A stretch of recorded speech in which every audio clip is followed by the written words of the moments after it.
routes where, as an experienced climber, I should have had no problem, only to show up on these easy routes and experience the ground below me being completely unstable. Every thought, feeling, emotion, physical reaction in my body being, the ground is unstable, the rock is unstable, I'm not safe, I'm not okay, I can't be here.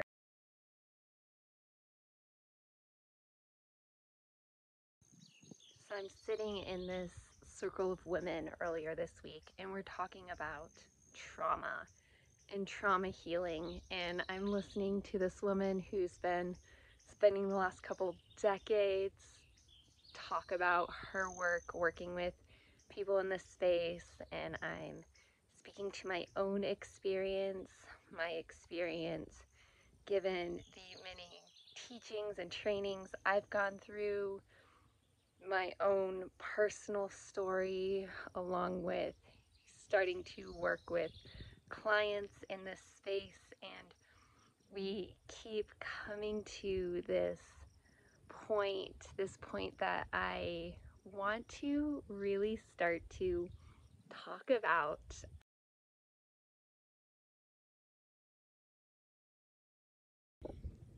However, before we go there, calling upon this conversation I shared in a video earlier this week, a video about being in the mountains and being out there having to make choices, sometimes very hard choices. Knowing that, I'm setting the stage for this video, a video that involves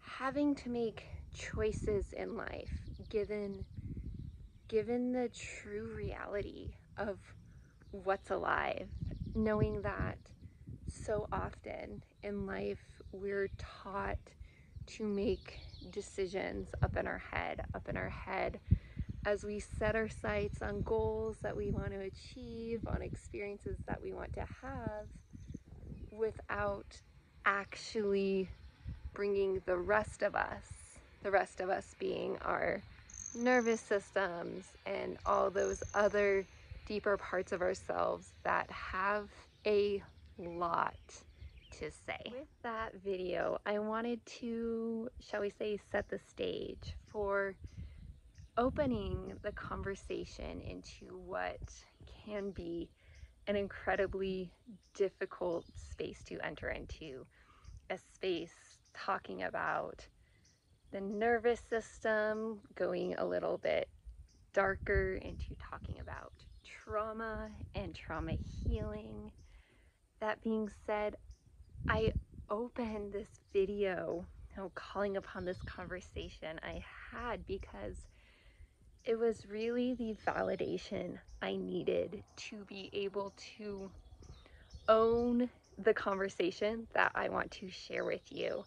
A conversation, yes, that leads us to those dark places in life, and also does so in a way that doesn't have to be this very iffy space to enter into.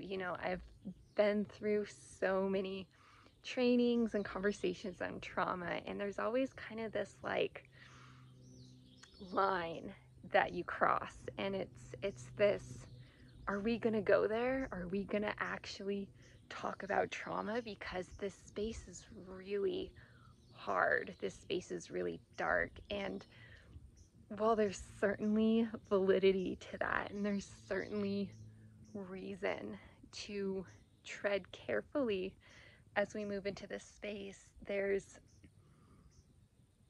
a way to walk through this space. So today we're going to do that. We're going to open the door to a conversation on trauma, but do so in a way that's probably different than any conversation you've heard. As always, getting to bring in stories, sticking with the theme we're on, bringing in stories from the mountains, from being outside, doing the things I love most. Trail running, climbing mountains, rock climbing, all of these get to be here in this space. And that really brings me back to this story I shared as we opened, being in circle with other trauma experts, also just other human beings who have spent time on this planet getting to understand what it's like to be a human being, having a human experience. So the fact of the matter is, being a human being, having a human experience, part of what we get to understand and work with is trauma. Now, trauma exists as a grand spectrum, right? All the way from those things that we know are most extreme, going all the way over to the seemingly little things that made an impact on our nervous systems and on the rest of our being, such that it impacts how we're able to show up in the world. It impacts the way we're able to think and what we feel and how we behave. And while there may be space for some conversation on that more extreme side of trauma in future videos, where we're going to go today is more in that middle ground. That middle ground being the place where we all get to experience life and really being in a space that is stepping into the life that we want to be living, balancing that with the realities that are unfolding, arising from our bodies, arising from our nervous system, arising from all other aspects of our own self, and really holding this line that is being true to what is here, what is fully here in this space, including my desires, including the goals I want to achieve, the places I want to be, and also all that is bubbling up from, again, our bodies, our nervous systems, and all those other aspects of ourselves. So with that, we're going to jump over to the video I recorded this past weekend after having finished up a couple climbs up some different mountains, a couple 14ers, and really, once again, because this is the way things happen, being reminded of my own story and being reminded of why I've chosen the path that I have, a path that has to do with having my feet firmly on the ground, as opposed to a different path that I, a couple years ago was very much so on board with. It was filling me up, it was bringing me so much joy, and then things changed. And that's something that I get to share with you as I come from a mountain pass in Colorado, getting to share what unfolded during the day. So I'm hanging out here at Guanella Pass, staring off at Bierstadt, which I summited this morning. A spectacular day to come summit this very busy mountain covered in snow. Such a fantastic climb. So as I'm sitting here, just hanging out for the afternoon, I keep, and this kept happening all morning up on the mountain, just keep getting my attention drawn to the ridge line. the ridgeline connecting Bierstadt to Evans, and I want to talk about that. I want to talk about the story that I have with ridgelines and technical mountains in general. It's a story that begins, several years ago, just getting fired up about mountains and scary mountains and routes that really test you physically, mentally, emotionally. Just, 18, 19, 20 years old, so on, just really getting into the game, and like a lot of people, building up. So most people don't just throw themselves on a ridgeline to start off with, right? You start by climbing a big mountain, and then maybe you go climb a 14er, and then you start climbing up routes that are more technical, and then maybe you learn about some of these ridgeline traverses that get super thin. And I started finding myself on a lot of these technical routes. I remember doing the knife ridge up Torrey's Peak, just the scariest, most fantastic experience, finding myself on some of the other ridge lines, the one connecting Blanca and Ellingwood, climbing up the Cresto Needle, right? So many fantastic spaces to keep pushing myself and pushing myself. So then something happened a couple years ago. Started rock climbing and very naturally transferred to my experience in the mountains on easy routes, routes where as an experienced climber I should have had no problem, only to show up on these easy routes and experience the ground below me being completely unstable. Every thought, feeling, emotion, physical reaction in my body being, the ground is unstable, the rock is unstable, I'm not safe, I'm not okay, I can't be here. And it's a story I could share for much longer than this video can last, and it's one that I will be sharing in other spaces.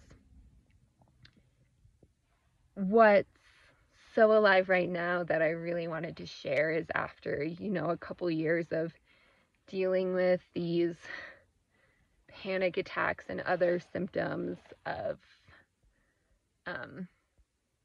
what we could call PTSD-like symptoms. I found myself these last few months once again being called to these technical routes. Last summer I was out in the mountains a lot, and everything was about just being on solid ground. Training for a 100-miler, it was easy to put my focus on climbing mountains on solid dirt, on solid rock. And occasionally finding myself in spaces that were pushing my fragile nervous system a little bit, but really for the most part staying on solid rock, solid dirt. So a lot has happened in the last year. There's been a lot of deep healing, and I'm back this year. And this is my first weekend climbing 14ers. I've gotten a couple 14ers in the last 2 days, and being out here finding my old self again, like this ridgeline that's catching my attention, just calling me. And it's an interesting space. It's an interesting space because this journey that I thought was so linear, this linear idea that we have climbing mountains, it's not showing itself to be the way that life actually unfolds. It's, life keeps showing me that things aren't linear, and that, we take off in one direction and then things happen, and then you find yourself on another path. For me, I thought I was going to be pushing and pushing and pushing the grade, rock climbing and alpinism. But instead, it's been a detour for a couple years as I've really had to slow down, be very gentle with myself, bring in a lot of other things to heal, and to do so in a way where I can keep finding myself in these spaces that I love so much. And I find right now these paths kind of converging, right? Coming back to where I was as someone who wants to keep pushing the limits, keep testing myself on these mountains, these ridge lines, and at the same time knowing that I am a different person, and knowing that I do carry these marks on my nervous system, and my nervous system is going to be wired differently. And it's a curious place to be in. Curiosity, that's what I try to hold a lot of space for these days. I don't know if you catch it, but my eyes keep going this way because that's where the ridgeline is out the window. It keeps calling to me, just like some of the other peaks and different mountains in up here in Colorado. So we'll see what gets to unfold. I'm trying not to make any solid plans at this point, but to see where each journey out here takes me, which I think is all that I can do at this point. Okay, this video went way longer than I expected, so looks like I'm going to be posting it in a little bit different way than I planned. Yeah, thank you for listening, and I hope you follow along as this journey continues to unfold, and I get to continue to share